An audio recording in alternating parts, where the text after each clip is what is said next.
Son of Ibrahim, जिसका नाम Isaac था।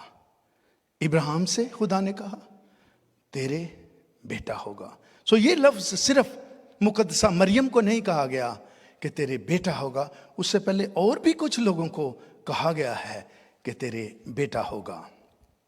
पैदाइश 18वां बाप, 9वीं 10वीं 11वीं 12वीं, पैदाइश 18 बाप में। फिर उन्होंने उससे पूछा कि तेरी बीवी सारा कहाँ है? उसने कहा वो डेरे में है। तब उसने कहा मैं फिर मौसम बहार में तेरे पास आऊंगा और देख तेरी बीवी सारा के बेटा होगा। Then one of them said, I will return to you about this time next year, and your wife Sarah will have a son. तेरे बीवी जो है सारा, उसके बेटा होगा।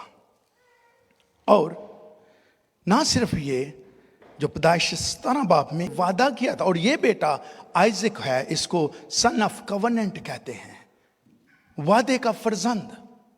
खुदा ने प्रॉमिसेस किए हैं इब्राहिम से। और पैदाइश 17 बाप 6, 7, 8 में लिखा है मैं तुझे भ्रूमंत करूंगा, एक्सट्रीमली फ्रूटफुल। एक बंदा ब्लेस्ड है, एक एक्सट्रीमली, ये जो ज्यूश कौम है उसकी तरफ इशारा है। भ्रूमंत करूंगा, कौमें तेरी नस्ल से होंगी, बादशाह तेरी औलाद से बरपा होंगे। मैं अपने और तेरे दरमियान और तेरे बाद तेरी नस्ल के दरमियान और उनकी पुश्तों के दरमियान अब्दी अहद बांधूंगा कि उनका खुदा हूंगा। I will confirm my covenant with you. खुदा ने कहा कन्फर्म माई कवनेंट। ये जो इब्राहिम है, इसका नाम इब्राम था, जिसके मानी हैं एग्जाल्टेड फादर, जिसको हम अपनी जबान में वड्डे अबू, फैमिली में सबसे बड़ा है, उन्होंने उसी वड्डे अबू कहने हैं।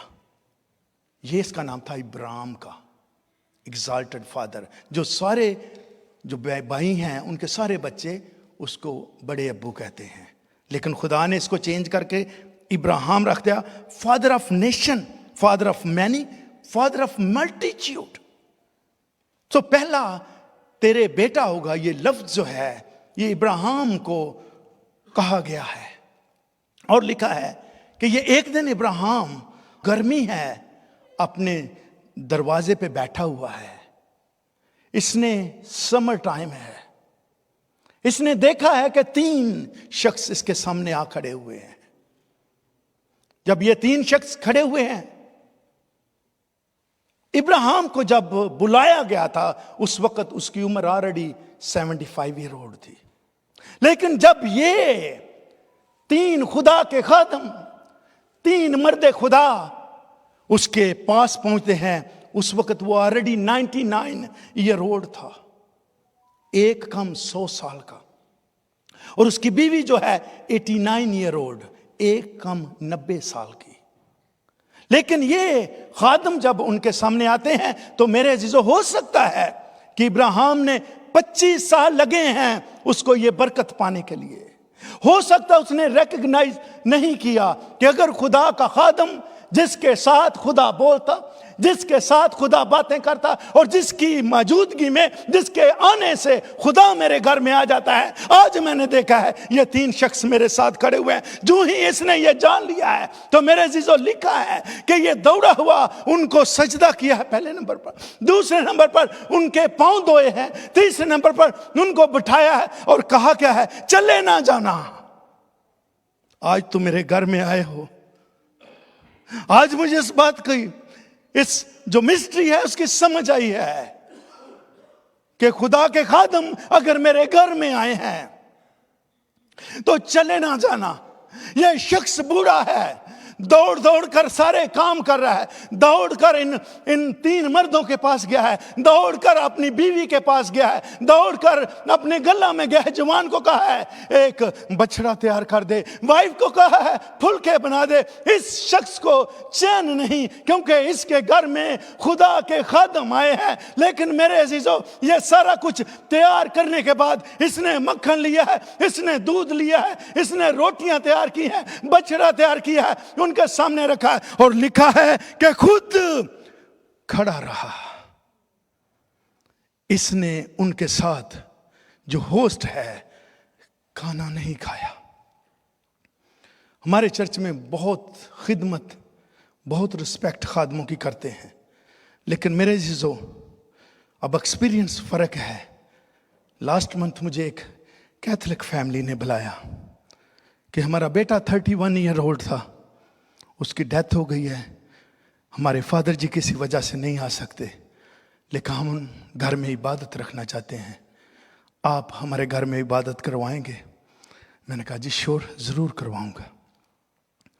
एक बात जो मुनफरद इस ख़ानदान ने की वो ये थी कि काफ़ी फैमिलीज़ को बुलाया हुआ है, डिस्पोजेबल बर्तन सब के लिए वही हैं, प्लेटें डिस्पोजेबल सब के लिए हैं, स्पून सब के लिए हैं, लेकिन मेरे लिए उन्होंने जो उनकी घर की सिरेमिक प्लेट थी, सबसे बेस्ट प्लेट उनके घर में, जो सबसे बेस्ट स्पून था वो रखा। उन्होंने कहा नहीं, ये खुदा का खादम हमारे घर में है, इसको हमने ट्रीट डिफरेंटली करना है। मैं जोरदार तालियां इस खानदान। हो सकता है वो इतनी दुआ नहीं करते, हो सकता है वो खुदा की कलाम को इतना नहीं पढ़ते, हो सकता है, लेकिन जरूरी नहीं कि आपको बरकत पाने के लिए 24 घंटे कलाम में रहना पड़े। बरकत पाने के लिए आपको कुछ अपने लाइफस्टाइल चेंज करना होगा। इस शख्स ने अपना कंफर्ट जोन, ये बैठा है आराम से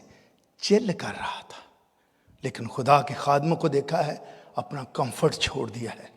और इससे पहले एक और बात, तू अपने वतन को छोड़, अपने नातेदारों को छोड़ और अपने बाप के घर को छोड़, कनान में आ, बाहर निकला, मैं तुझे बरकत दूंगा, तेरे बेटा होगा।